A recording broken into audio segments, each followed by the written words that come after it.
and welcome to the Science Fiction and Fantasy Factory. I'm your host, Mookie Spitz, and I've got Jay-Z Pitts. It's Spitz and Pitts. How's that? How you doing, Jay-Z? Doing great, man. I appreciate you having me on. Yeah, I appreciate you being on. You're an indie author, science fiction. You got some horror going on, cross-pollinating there. Yeah. And you've got two books out, The Virtual Rebel and The Christmas Demon.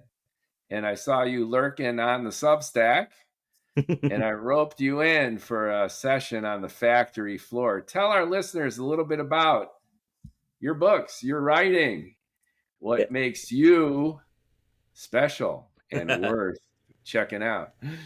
Well, like you said, I write primarily sci-fi, fantasy, dabbling in horror a little bit here and there. My debut novel was Virtual Rebel, which is a YA sci-fi adventure book. It's about a teenage girl in the near future who has to rescue her father using virtual reality technology from aliens who have taken over the Earth. So, Right on. Yeah, very strong Ready Player One vibes. It was a huge inspiration to me as I was writing the book. And then for my sophomore effort, kind of went in a little bit of a different direction. Wrote a shorter story. The Christmas Demon is a novella. And it's about a family trying to take a vacation in the Bavarian Alps. And they run into a demon of ancient folklore. And if they're going to survive, they must not only face the darkness outside, but also within. Sounds like you're very character driven, which is music to my ears. Science fiction sometimes gets heavy on the atmosphere, on the world building, and everything you've described, both of your books, has to do with characters, human beings in real problems trying to get their way out of them. Yeah, I often tell people what I tend to write is ordinary families in extraordinary circumstances. So I use the kind of settings that sci-fi and fantasy can kind of give us to play with. That's the sandbox I like to play in, but I like to keep things on a certain level grounded with the characters, try to make them as relatable as possible, and I think doing that kind of helps readers buy into the more, fantastical elements in sci-fi and fantasy. How'd you get into the writing? Have you been a sci-fi, fantasy, horror fan, and then you just wanted to DIY it? What got you going on? Well, depends on how much time you have. It's a story. So I got into reading when I was about 11, 12 years old. Wasn't much of a reader before then, and just started all of a sudden just devouring books at that age. And there was just something about it. I can't really explain it, but what I was reading was inspiring stories within me, and I just broke out a notebook and just started writing at that age. And it was mostly kind of, I guess, fan fiction or self-insert fiction of like the books I was reading, and just kind of doing my own versions of them. And they were shorter stories because, my hand would get all cramped up and all that because, I hadn't learned how to type yet. But once I learned how to type, it was game over. How old are you? I'm 35. Yeah. So it was a little while ago. And then I kind of veered off, got an interest in filmmaking, kind of veered away from writing for a little bit. Tried my hand at some filmmaking stuff, wrote a couple of short scripts, made a couple of short videos, all that, some short films, and didn't really lead anywhere. It didn't really come together for me. So I was like, okay, a few years ago, I decided to reevaluate and figure out, okay, what was it that I needed to do? What was it? Because I've got this creativity, I've got this desire to tell stories. What should I do? and it just came to me, try writing again. Just really, really give it a better shot than you've given it before. Get serious about it. Start learning. Start writing. Just start doing it. And so yeah, it's actually probably longer than 5 years ago now. Yeah, it's actually more like 7 or 8 years ago now. So that's what I started doing, and wrote my first novel. It was a sci-fi novel, kind of expanding on a shorter story I'd written a while back, and it was pretty awful. It was pretty terrible, and I tried to rewrite it, try to rework it into something, and learn lots of great stuff while doing it. But it's going to stay in the trunk. It's a trunk novel. It's not ever going to see the light of day. It's just, it would have to be completely redone, and but it gave me the confidence I needed. Like, hey, I wrote a novel. Maybe I can do this again. Did you get feedback from people? Did you pass it around, friends, family? Did you put it online? How did you realize that it sucked? Was it your own self-evaluation? Self-evaluation, yeah. Because I was at that time learning how to write in in the way that novels need to be written, more prose style, because I was coming from a more screenwriting background, and so I was approaching it the book very visually, and very I don't know, much more like a screenplay trying to be a novel than an actual novel. So this happens, that happens. Yeah. This person says this, that person says that. Not a lot of interiority, not a lot of inner character stuff that makes novels so great. So things just kind of happened, and things were kind of said. Yeah. Okay. And there's elements to that novel I'm very proud of. It was a great learning experience, and it was a multi-POV novel. So the way that I kind of tie certain events together, I'm proud of that it happened that way. But it's definitely not readable. I would have to completely redo it, and maybe one day I'll come back to it. But as it is now, no, it's staying in the trunk. So that was your trainer novel. Yep. You taught yourself how to write, and writing a novel is hard. It is. I mean, people just say, I'm going to write my book when I get time, no problem. But even if you have time, it's hard. Making time is hard. Doing it is hard. Being self-critical and honest with yourself is hard. It's a very, very difficult thing to do. And I think the most difficult thing is to satisfy yourself. To your point, you were your own biggest critic, and you knew you needed to start from scratch, and then you had the wherewithal to do that. Yeah, because at the end of the day, it has to be good. It has to work, and it has to be good. And that's what I'm always trying to work towards. It has to be good. It has to be entertaining. It has to work. And if I'm reading it, if I'm in the midst of writing it, and I'm not feeling it, and I'm not seeing it come together like it should, then I'm not afraid of cutting out huge chunks of writing and just doing it again. Like with Virtual Rebel, I think the first final draft was over 100,000 words. I want to say it was about maybe around 110. I can't remember. And yeah, that's about 400 pages, I think. Yeah. And I was able to bring it back down to about 91K. That the final novel is about 91K. But there was a lot more that I had to cut out too as I was writing, because some of the revision work I was doing, even that I was like, okay, this works. This part of the revision works. This part doesn't. Let's cut that out. So I ended up altogether, I probably ended up cutting about 20 or 30,000 words out of the book. Yeah, that's the toughest thing to do, right? Mm-hmm. Be your own editor. Yeah. Like David Mamet, the writer and playwright, said that good writers start with a scalpel. You're real precise, every little word, and then you just get carried away. And you end it with a chainsaw, where you just know that it's like in the moment it sounds good, and then you're on a whirl, and then you realize when you got the whole thing together, does it need to go there, and is it really adding to the story, or is it my own indulgence as an author?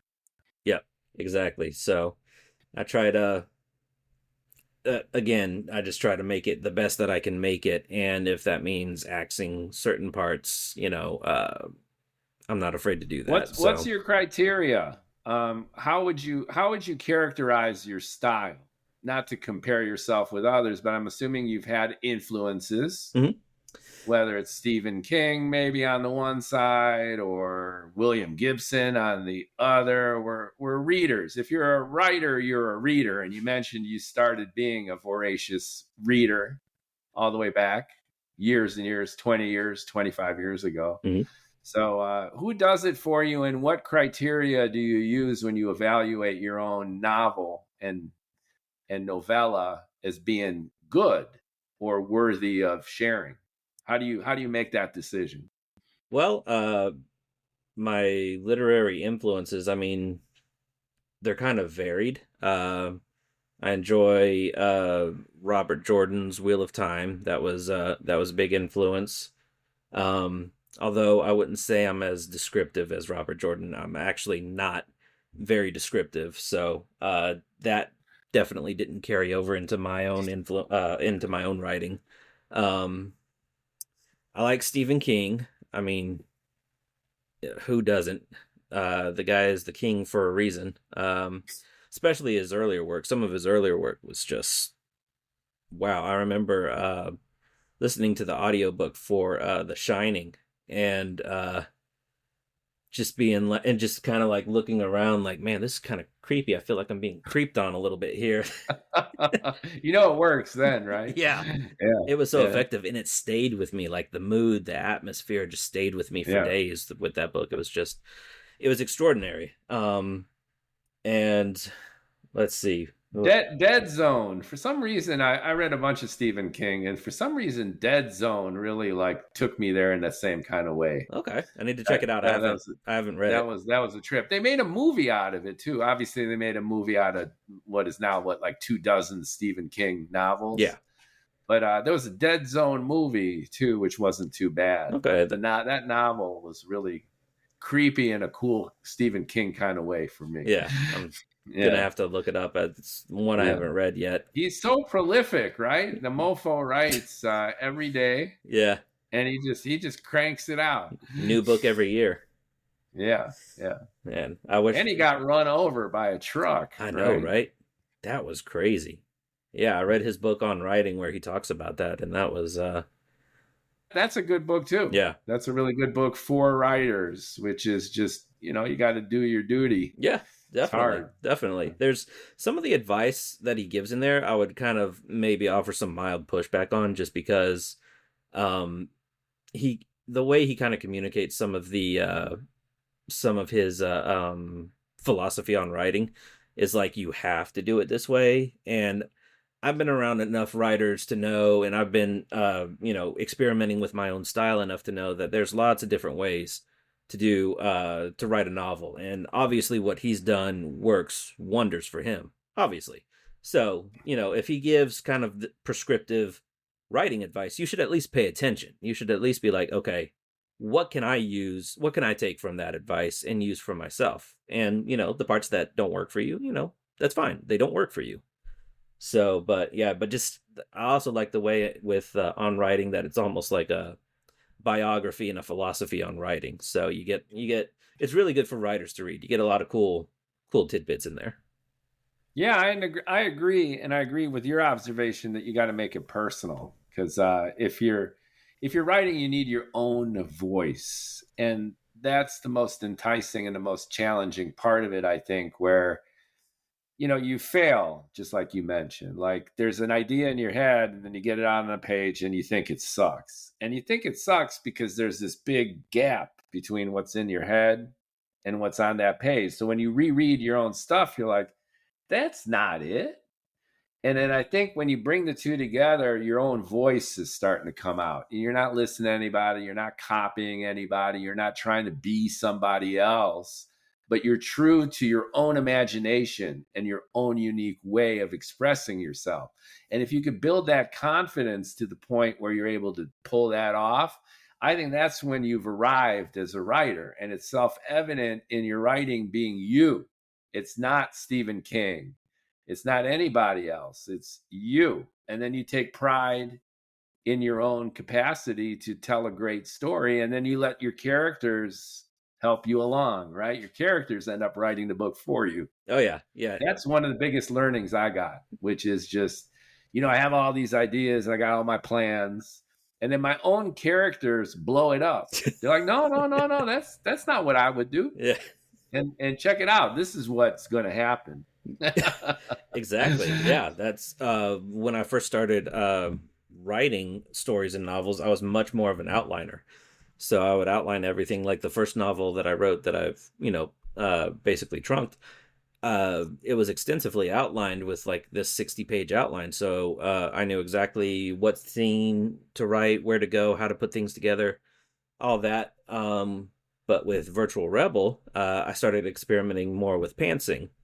And the first 6 chapters of Virtual Rebel basically just came off the top of my head. I had no plan. I had nothing.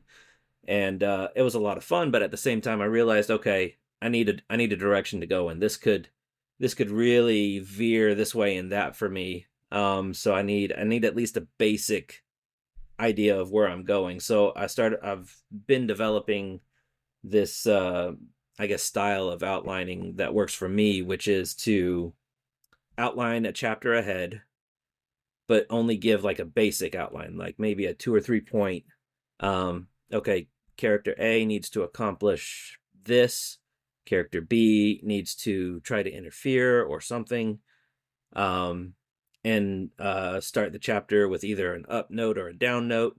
So by the time you reach the end of the chapter, you can end it on the opposite way that the chapter started. So I give myself some basic instructions for each chapter, but that's about as far as it gets, and it's a very basic outline. So I give my characters plenty of room to do what they want. I kind of I like getting characters together.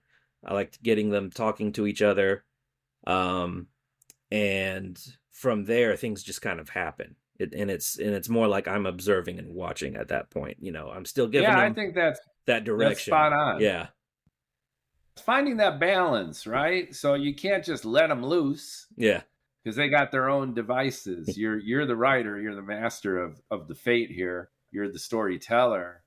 But at the same time, you got to let them be. So finding that balance between the two is tricky. And when I talk to writers, they're either at one extreme or the other.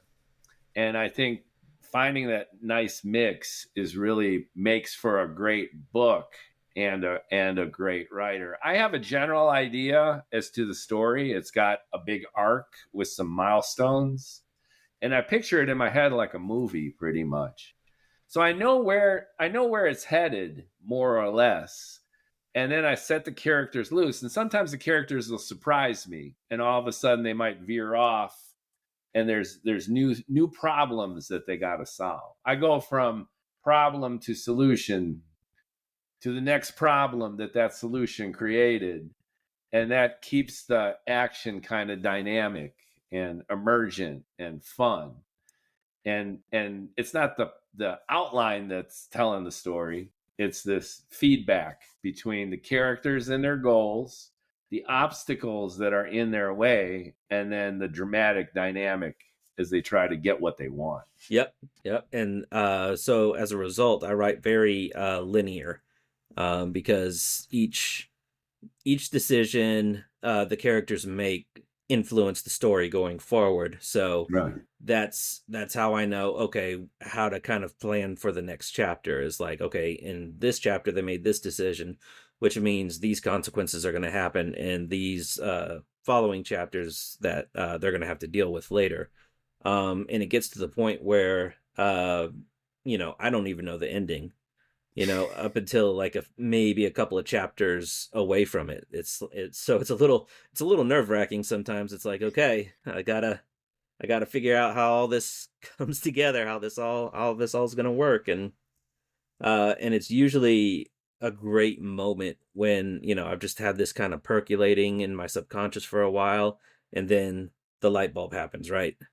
And you're like, okay, so yeah, and it just starts, yeah.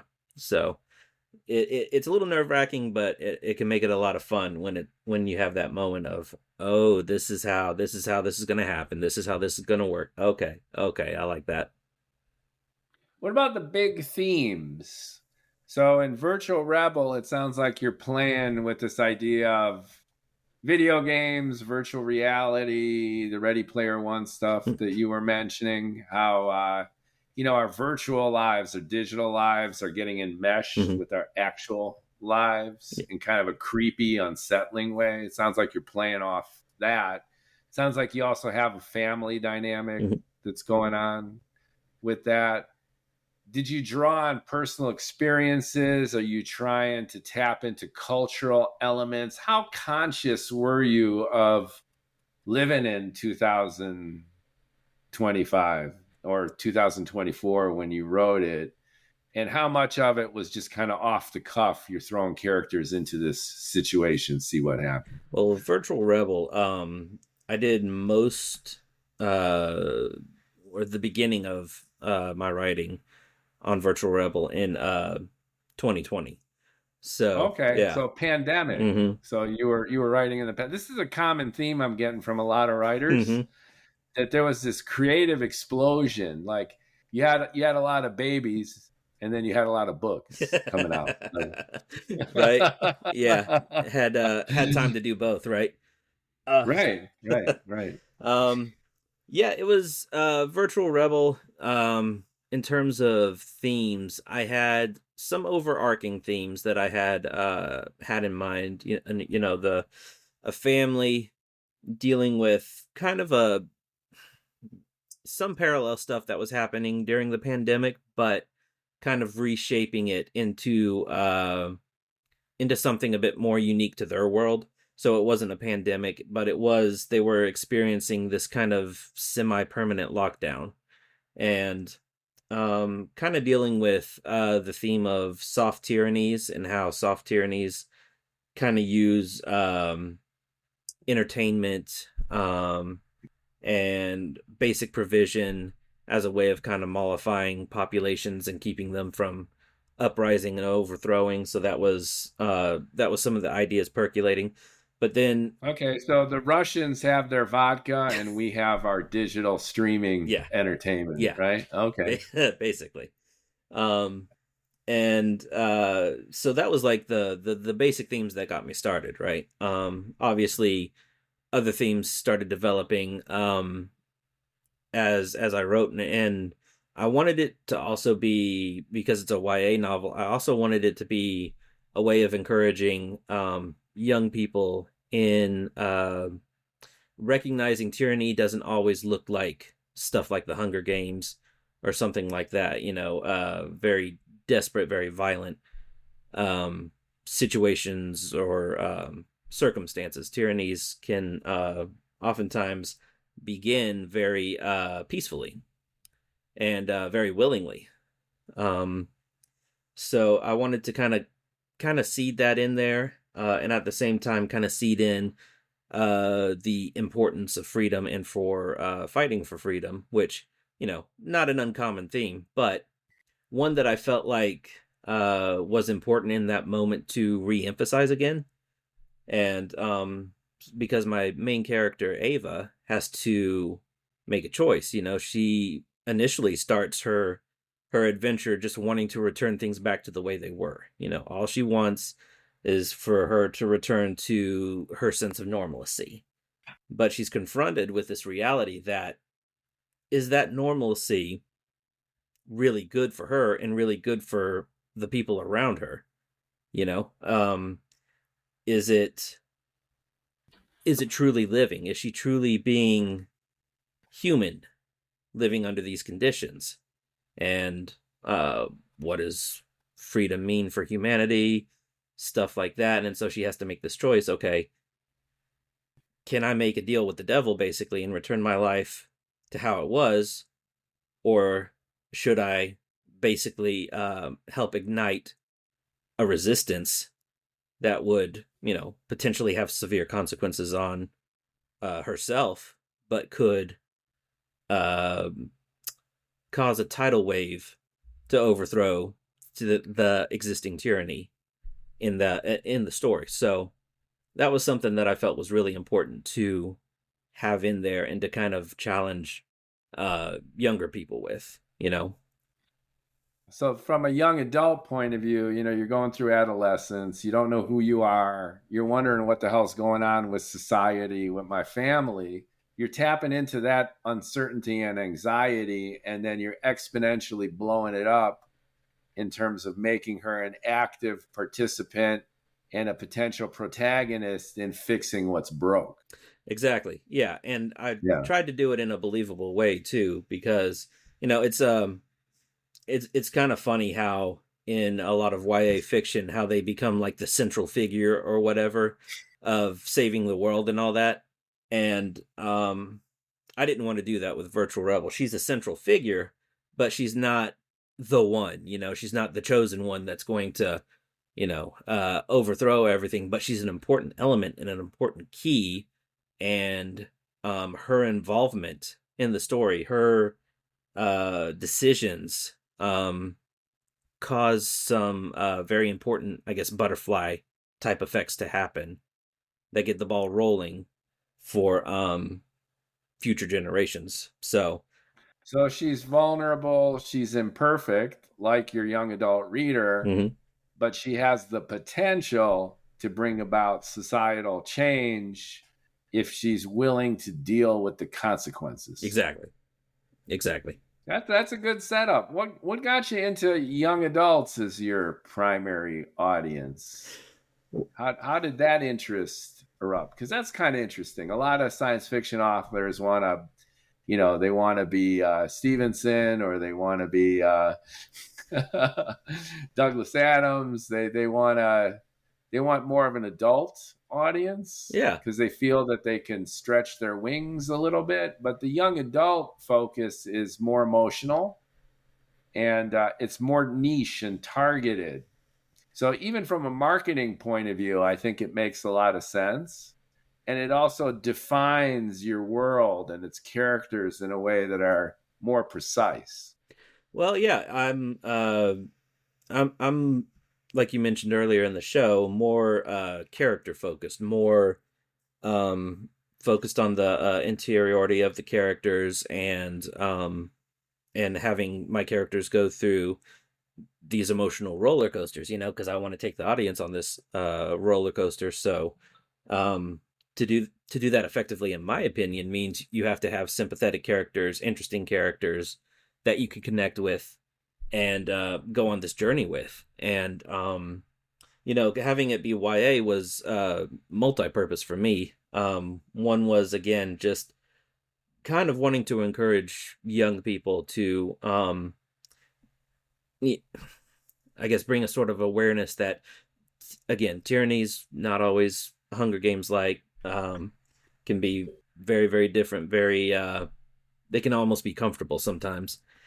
And at the same time, I felt like my voice at that time was more in line with a younger person's perspective when it came to writing, my writing voice. So I felt like the two together would just really, really, really work, and I've noticed, like, with the Christmas Demon, that writing voice matured more. Fortunately, because the Christmas Demon is more of an adult book than Virtual Rebel is. So it gave me an opportunity to uh, write from the perspective of the writing voice that I had at that time.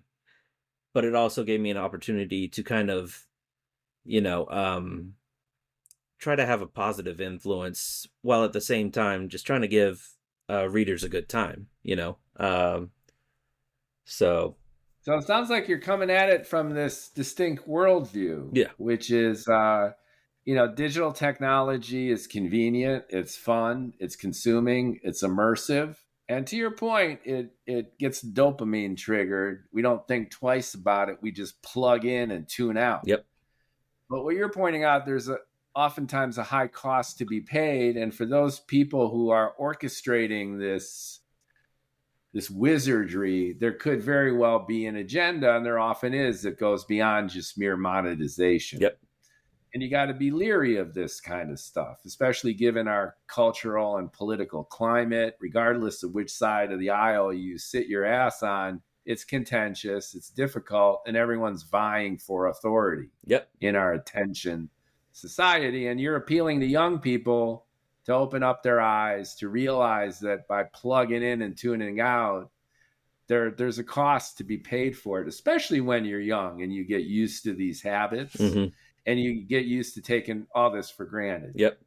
And in a sense, it's a message through your character that, wake up, kind of like Neo in the Matrix, and kick ass in your own way to assert your own independence. And it sounds to me like it's the growth story. It's a coming of age story, because if Ava can overcome this and lead the resistance, then in a sense, she truly grows up. Yep. It definitely has that coming of age element to it. And, and while all those themes and messages are in the book, I also tried really hard not to come across as preachy, Yeah. That's a really good point. Because sometimes it's over the top, right? That an author has an agenda. Yeah. They got a particular brand of politics. And oftentimes they just set up the soapbox, which is like, I'm letting you have it. And as a reader, you're like, I bought a book, a science fiction book, a fantasy book, even a horror book. I want to be entertained. If you want to entertain me with your point of view, go for it. But I want the characters to come alive, and I want interesting things to happen. I don't want to be lectured to. Exactly. And that's something that I always try to keep in mind, is that, you're here to entertain them first. As an author writing a book, you're here to entertain your readers first. Anything after that is secondary. So that's always the perspective that I come from when it comes to writing these books. Virtual Rebel, The Christmas Demon, I always have these themes and these ideas that I want to explore, but at the same time, I'm not a professor here to lecture you. I'm not a preacher here to convert you. I'm just trying to entertain you. Tell us about the Christmas Demon, because that's a migration, if you will, or an evolution from young adult, coming of age, overcoming the Matrix, leading the resistance, growing up, to what seems like a couple. They're isolated. There's some supernatural stuff going on, and I think you do a great job of taking their internal state as a feuding couple, and then projecting it into this entity who's a catalyst for a lot of their continued mayhem. So there's this feedback between a contentious relationship to start in an isolated, anxiety-ridden kind of setting. And then there's the demon who's kind of stirring the pot, if you will, and then how they deal with that. Is that a fair way of looking at the book? Yeah, definitely. I mean, the Christmas Demon was first kind of conceived in a mental state that I was having. I was not in a great place when I first came up with these characters, and just was kind of in this mental darkness, if you will. And the best way for me to kind of express myself and my emotions, I've found, is to write, and especially if it's writing fiction. So I just started coming up with these characters, Al and Mallory, and their young daughter. What's the young daughter's name? I'm trying to remember now. That's bad when you can't remember the name. I can't remember at the moment, but she's 6 years old. So started coming up with these characters in this kind of dark mental state, and I hadn't even thought about bringing in a supernatural demonic element yet, because I just wanted to write characters that were going through something, that were struggling. You know, maybe they weren't going through what I was going through or dealing with or thinking through or anything like that, but I wanted to give them something to kind of weigh on them and to kind of explore as their own internal demons that they were dealing with. Um, the main character Al, he's dealing with addiction to alcohol, and he's also dealing with the disappointment that his life is not going the way he wanted it to go. And his wife is dealing with some similar things. She's dealing with, a personal tragedy that happened to the family not too long ago, that she's just been carrying for a long time. And she's also dealing with her own addiction, because she's trying to numb the trauma from that tragedy that happened to the family earlier. And then in the middle, you've got their young daughter, who is, innocent, who loves her parents and is basically the glue that's holding this couple together. And the vacation to the Bavarian Alps is kind of like this last ditch effort on Al's part to kind of help his wife, who he knows is going through, who knows, she's got her addiction and her depression. And he's like, I don't know what else to do. Let's go to the Bavarian Alps and visit your grandmother. You haven't seen your grandmother in years. Let's go. Let's do that. Let's, scrap our savings together and do this.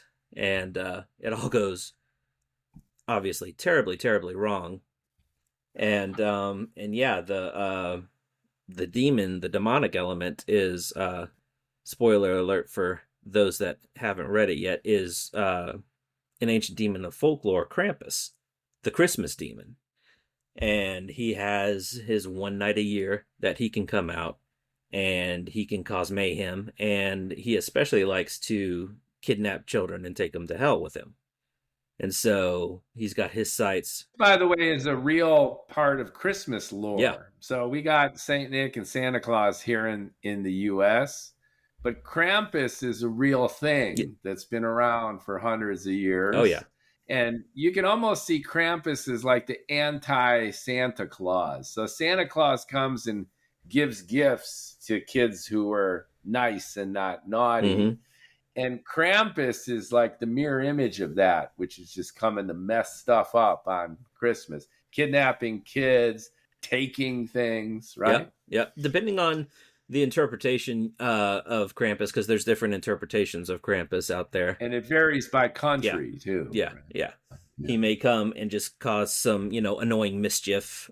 He may be more of a trickster, kind of like, the Loki of Christmas. Yeah. And then there's the more dark, he kidnaps children, takes them to hell, and that's the version I went with, the more scary, the more demonic entity. So that was kind of, I've been wanting to do a Krampus story for a while. I had seen the 2015 Krampus movie and had felt a bit underwhelmed by it. So I wanted to tell a Krampus story that I felt was more dark and more scary, in my opinion.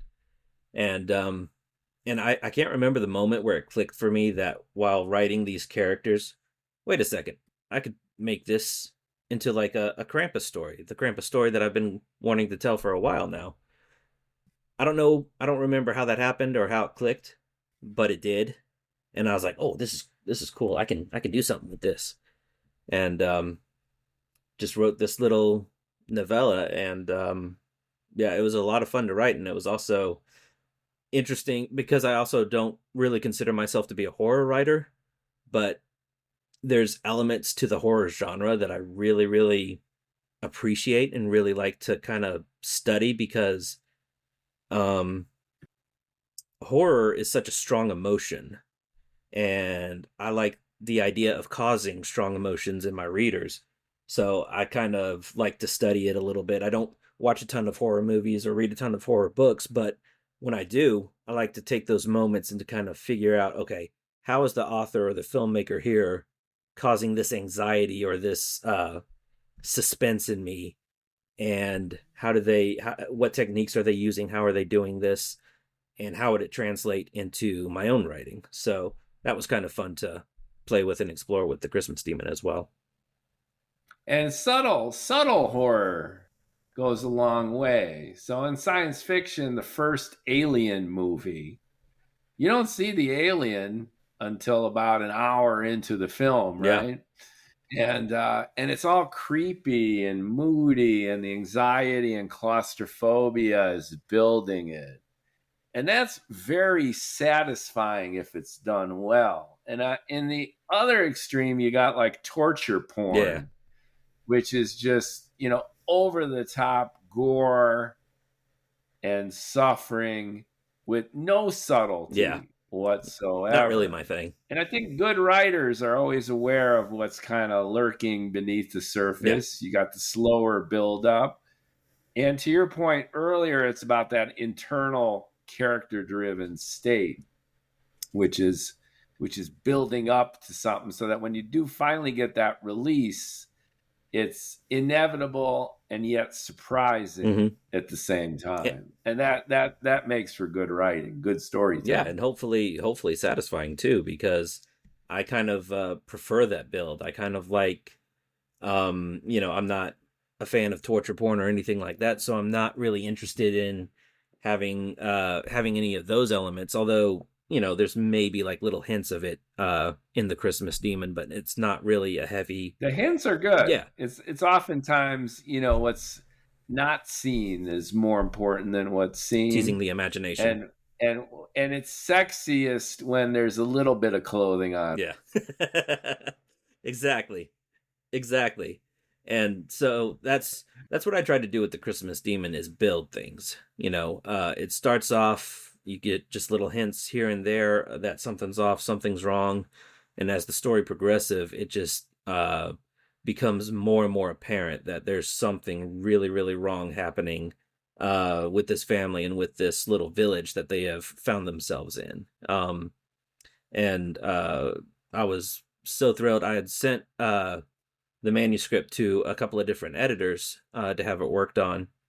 And I was so thrilled when one of them wrote back and was like, did you realize that, every word, every paragraph is building on the last one to create this kind of suffocating, tense atmosphere? Everything is contributing to this build up towards the end. And I was like, that's good. I was so happy to hear that, because I was like, yeah, that was the intent. I'm glad that came through. That's what I tried to do. So thank you for reminding me. Thank you for seeing it. Exactly. Yeah. So that was a good feeling. That was like, yes, I'm headed in the right direction, and I've hit the target. Great. So speaking of getting some help, you shared the Christmas Demon with an editor for their opinion. Did you get editorial assistance for Virtual Rebel, or did you just wing it? No, I definitely got editorial assistance with Virtual Rebel. I'm a strong believer in doing as much as you can on your own, so far as like the drafting process, self-editing process, and all that. But you need to hand it off to an editor at some point. You're too close to see the flaws that are in there. And you need that outside set of eyes. And also, I'm not the strongest when it comes to grammar and, all the rules and all that sort of thing. So I need someone to say, hey, if you kind of tweak the sentence a little bit, it would come across stronger. I know what you're trying to say here. If you tweak this, it'll come across even better. Stuff like that. Good for you that you recognize that and you go for that. Well, again, a lot of writers tend to be more stubborn, which is my way or the highway. And don't feel bad about being bad at grammar. I heard Quentin Tarantino, when Lawrence Bender first looked at his scripts, it was like the THUH. Like he wrote phonetically. Yeah. Like the dude was like Quentin Tarantino was like semi-literate. He just wrote based on how the words sounded. Wasn't he like a high school So dropout or something? something like that. He worked in a video Yeah, store in Manhattan yeah, Beach with Roger Avery. They were literally they were video store yeah. clerks for years, and big cinephiles, And of course. when But he wrote his scripts, he had to like send it to someone to kind of like rearrange it in a way that people could actually read it and it made sense. At least that's what I've heard. I don't know.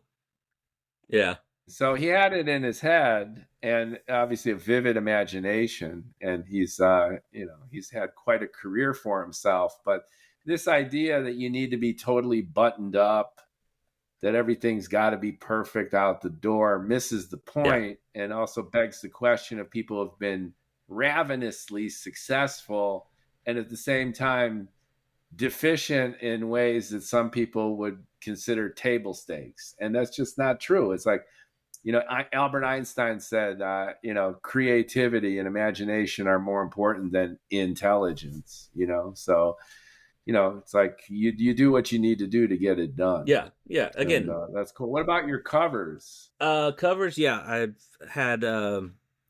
I've sent those out to a company in Ukraine actually, getcovers.com, and they've done the covers, and I've been able to work with them. They're very affordable, which is good because I'm just little indie artist. I don't author. I don't really have the money to shell out for these big commissions. Um, but getcovers.com, they're great. They give you unlimited revisions, which is also really great because there's a lot of back and forth that has to happen to make these covers work because Right. you give them an idea of what you want, you give them some images that you want to see on the cover, and they do a first draft basically, and they send it over to you, and you're like, okay, so I like this, I don't like this, we need to change this, change that, and so there's a lot of back and forth that happens there. But yeah, the Get Covers has been great to work with for that. Great. And how about marketing? As an indie author, I can attest to how challenging that is. You don't have a publisher behind you. You don't really have the engines of the industry. You're pretty much on your own to get attention in this attention starved, attention commoditized society that we're in right now. I don't think this much content has been consumed ever in human history. It's just people check their phones hundreds of times a day. You got all these platforms. We connected on Substack. You could exit up, connect with Facebook friends and colleagues. And how do you go about letting people know that Virtual Rebel rocks, that you did the Christmas Demon? Do you do paid advertising? Do you reach out for reviews? What's your approach as an indie science fiction horror writer? Yes. All the above. It's a combination of things. It's experimentation. It's trying to find what works and what doesn't. So I've done the newsletter promos. I've done paid ads. Those help a little bit, but not a whole lot. I mostly do paid ads on Amazon, and those are kind of a its own thing. It's hard to figure out Amazon ads, unfortunately. And Yeah, here's the thing about Amazon ads. So they take mhm. royalties. So they're an awesome service. Like KDP is amazing. Like you upload your PDF, and then like 3-4 days later, your printed book is on your Yep. desk. Get out of here with that. That's amazing. And it's professional quality. Like you walked into a bookstore and you pulled it off the shelf. Great quality, unbelievable speed and efficiency. Major thumbs up, Jeff Bezos. You rock publishing too. However, they take a huge chunk in Yeah. royalties. And then here's the thing with Amazon ads. So they take a huge chunk, and then the little money that you have left, you put it back into Amazon so they can run ads, so they take even more money off the books you sell through the ads you paid for. Yeah, that's What a system, right? That's that's why Amazon's one of the biggest companies in the world. They've figured out how to monetize just about everything and every step and every process. And the ads themselves can be sketchy because there's so much Yeah. content. You can pop up as related stuff, people into horror, people into young adult, young. So you got a niche within a niche within a niche. You got, for Virtual Rebel, you got young adult, kind of fantasy, digital, gaming, family. So you could kind of slice and dice it. But even if you do that, that's challenging because you got a dozen other titles that pop up right there. And it's a cat chasing its tail, which is like, to get attention and to rank with the algorithm, you need lots of reviews, essentially, and you need a lot of sales and traffic. But in order to get reviews and sales and traffic, you need a ranking. So kind of a circular round and round it goes. You gotta hit that tipping point, which is difficult to do. It's very difficult to do. And I just try my best. Amazon ads is obviously there to make them money and not you money. So like I said, the results can be kind of mixed there. I just do I do very, very basic stuff with Amazon ads because, again, that can get wildly expensive very fast. And they always push you to spend more on the platform, which, you got to figure that part out. And I've done, like I said, I've done the newsletter promos. Have you done other podcasts? Yeah. Other podcasts? Yeah. I've been on several podcasts and stuff. I don't know how much that contributes to sales, but it helps contribute to, Yeah. It helps the buzz. Are you having a good time on the Science Fiction and Fantasy Factory with Pitts and Spitz? This is a lot of fun, man. It's a great conversation. See, I'm an indie author too, and I've got the same obstacles, exact same ones, which is like, all right, do you have a big chunk of change to invest in paid ads to cut through some of the noise? Now to get reviews, like the Kyrgyz reviews, okay? Get an authoritative review. Pay. Isn't it like $400 or $500? Hey, you want to join like a contest, like a new fiction, new writer, you got the ads. And all of a sudden, once you become an indie author, you are targeted. Everyone and their mom is after your ass for your coin. So you got a ton of hustlers. You've probably sifted through that. There's so much hustle and fraud in book promotion because people are vulnerable. I wrote this memoir on my granny, and it's so dear to me. And then people come and rip people off constantly. And then you sift through all that. And then you want a good review. Well, stand in line or pay. And then you can join a contest. And there's a bunch of those in every genre. Pay to join a contest. Everybody wants a piece. Everybody. And everyone wants to cut through. Which is crazy because it's like, I guess it's the desperation thing that they're kind of playing on, because indie authors. Absolutely. I sense that. It's like, everyone wants to write a book. It's so sentimental and it's such a cliche. And then you pour your heart into it, even if the book sucks and you spent 5 hours doing it and you consider it done, it's still near and dear to your heart, and you self-identify and you're like, I wrote a book. And then it's, again, you're exposing yourself to that kind of vulnerability. And then with that comes a sense of naivete as to how difficult it is to cut through all the noise and be distinguished. I mean, back in the day when the main writers were doing their thing, the Vonnegut's, the Heinleins, the Asimovs, there's no internet, no digital. Everything moved a lot slower. So getting published was harder per se. But once you were out the door, there wasn't 120,000 new titles per year. There were a handful of publishers and only a handful of writers who percolated up to the top, and that was it.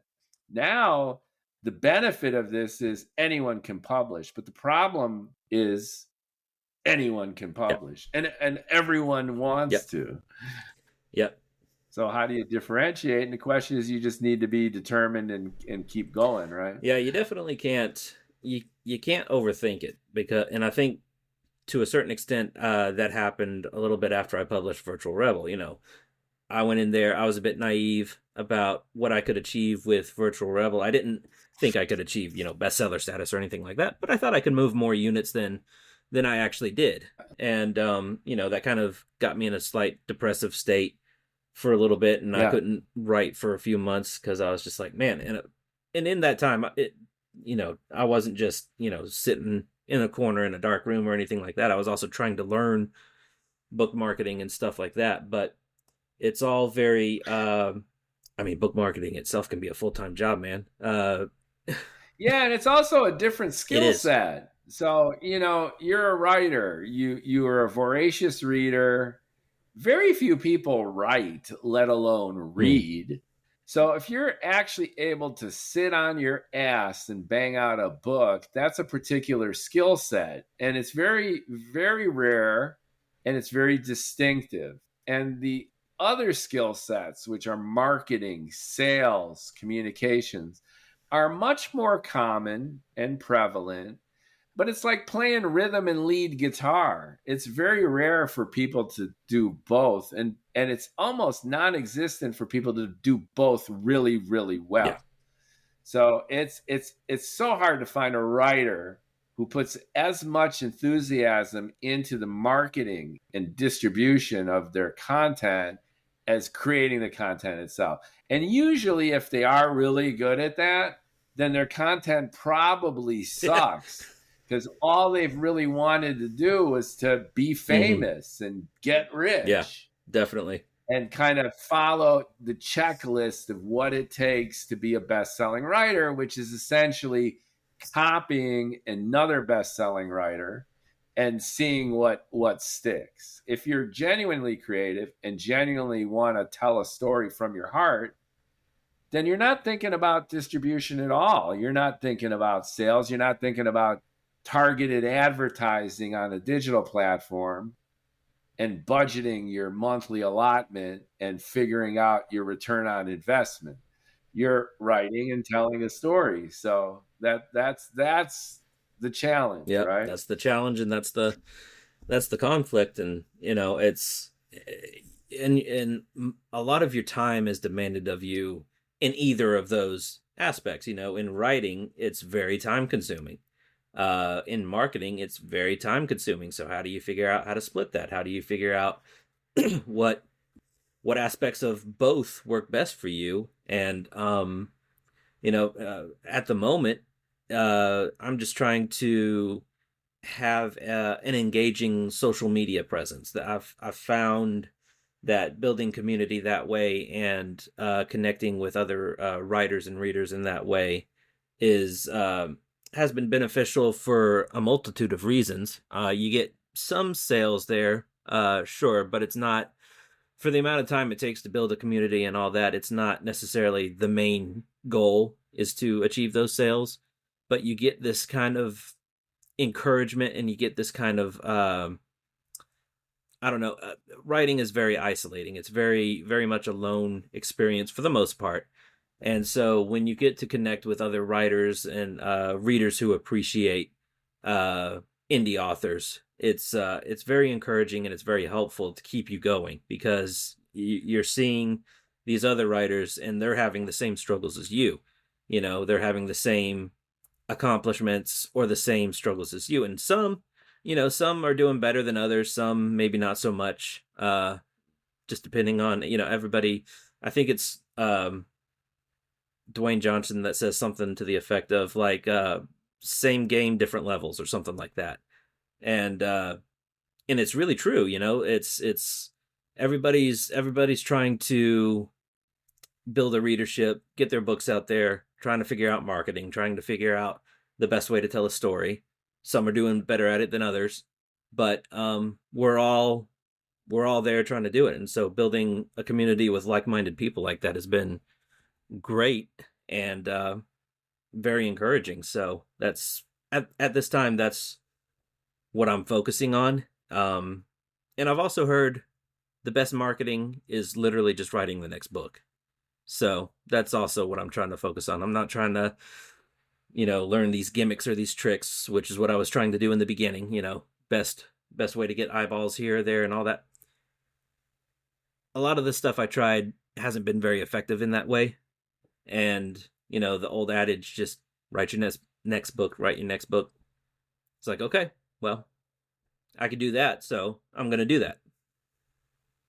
I agree with you, and my own experiences reflect a lot of alignment across the board, which is the initial excitement and hype of when you finally launch that book.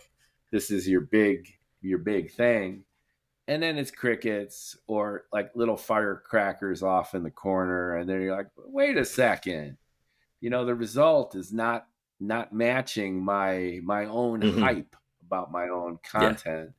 And it's easy to fall into a slump afterwards. And the best way to avoid that slump is to focus on what you wanted to do when you did this, which is just be a great storyteller. Yeah. And the social networking is terrific too, as you mentioned, which is you're a storyteller connecting with other storytellers. So share your stuff, complement each other. I've been very guilty of just bombing platforms with my content indiscriminately and not caring. So, this idea of a content calendar, spacing content, not being an overshare. I just use all the platform. I'm just in the mood and I'll just blast stuff. And I do multimodal content too. I'll rant on TikTok. I write blogs. I write short stories, screenplays, my novel. And then, in a single day, it'll be a TikTok. It'll be a podcast. It'll be a blog. All over the place. And then I'll dive into TikTok and on a book talk, hashtag book talk where it all happens. I'll just show up out of nowhere and be like, hey. And then I'm like, hey, no one cares. You're not really connecting with people. So what I've learned, probably too late and stubbornly resistant is participate, be part of the tribe. Communicate, share, elevate other voices. Rising tide lifts all the boats. And a writer with whom I connected, he said it really, really well, which is there are way more readers than writers. There's a lot of writers and there's a lot of books, but there's way more readers than the writers capable of filling what they want to say. So there's plenty of room for everybody. Yeah. And it's not a zero-sum game where if they buy your book, they're not going to buy my book. And it's really like, to your point, it's like a rah, rah, rah. It's like you could be on that level or this level. You write hard science fiction or torture porn, horror. There's something for everyone. Everyone does it their own way. There are people with a lot of talent and there are people who suck. There are people who give it their all and there are people who are lazy. But none of this really matters. It's just dip your toes in, collaborate, cooperate, make friends, give so you can get. That's been my biggest lesson. That's the origin of this podcast too. I mean, I saw you on Substack and, you're a dude with books and you got a persona. And spending an hour with you has been very joyful because I got to experience your journey.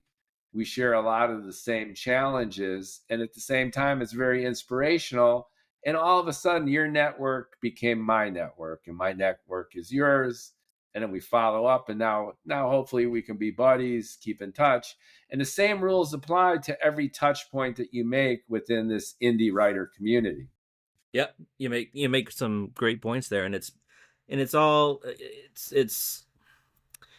for the most part, none of us are going to achieve, Brandon Sanderson level of success. That's very rare.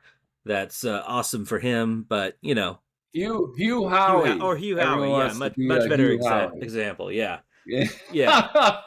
I had a writer, Lou Iovino, I had just the other day, and he was like, man, Hugh Howey. And I'm like, okay. The silo is awesome, and he represents the paragon of independent publishing, rocking the ebook world.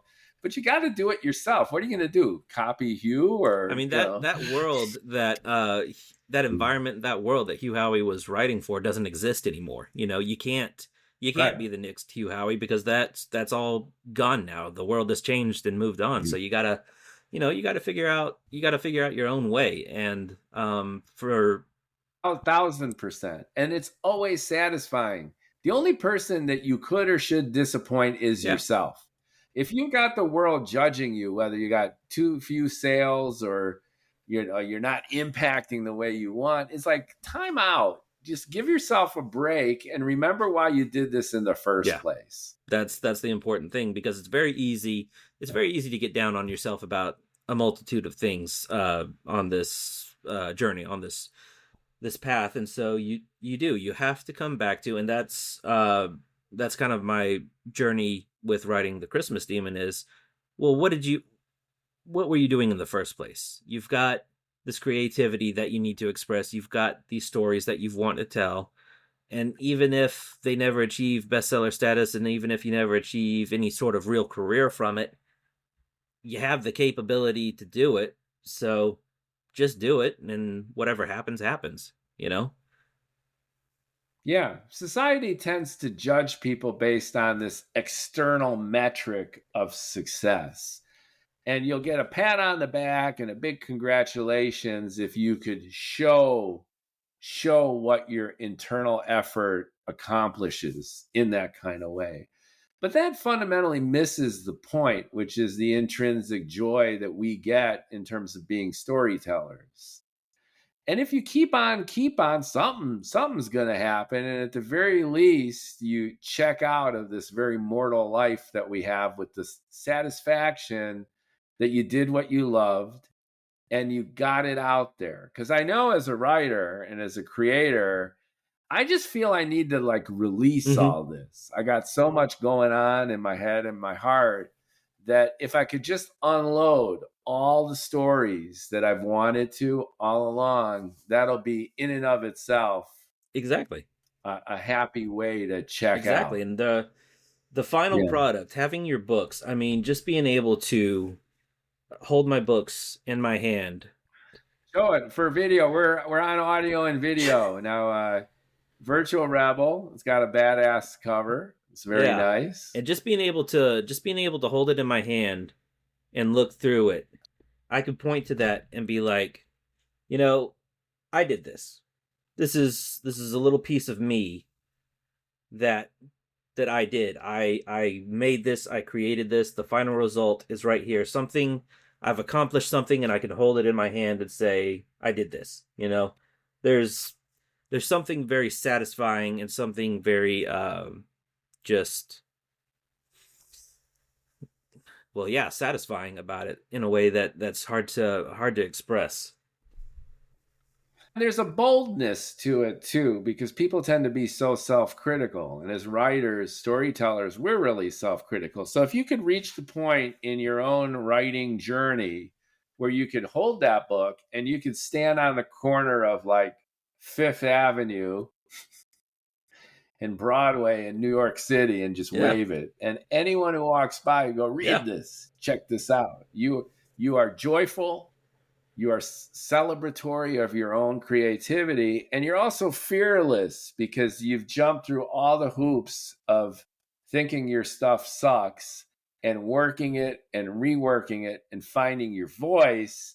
That it could be the Pope, it could be a homeless person, it could be Jeff Bezos at Amazon, and you'll go up to them and you're like, read this. This is awesome. And if you could reach that point as an artist, then you've really arrived. It doesn't matter what the world thinks or how many sales you got. You've arrived at doing what you always wanted to do, which is be a storyteller. Exactly. Couldn't have said it better. So given all that inspiration, you've got Virtual Rebel, and then you've got The Christmas Demon. Is Virtual Rebel part? It seems to be part of a series. You got a cliffhanger there. It's gonna keep going. So tell us a little bit Yeah. about next steps for you. Speaking of just writing and going for it, Yeah. what's in store for your fans? So yeah, Virtual Rebel is the first book in a trilogy.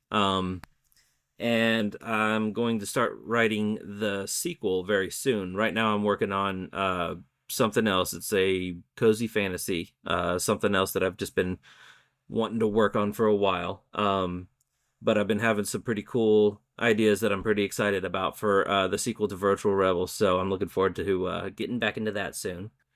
Um, and other than that, yeah, that's about all I've got going on right now so far as writing goes. I kind of take each project as it comes. So, like I said, when I finished Christmas Demon, I kind of wanted something a little lighter, little bit more lighthearted than the Christmas Demon was. So, decided to write this cozy fantasy dealing with some stuff I've been wanting to write for a while now, and then jump back into the world of Virtual Rebel.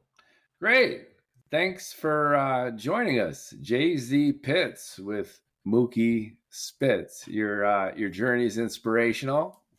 I am going to put links for people to follow you and connect with you and get your books in the podcast description.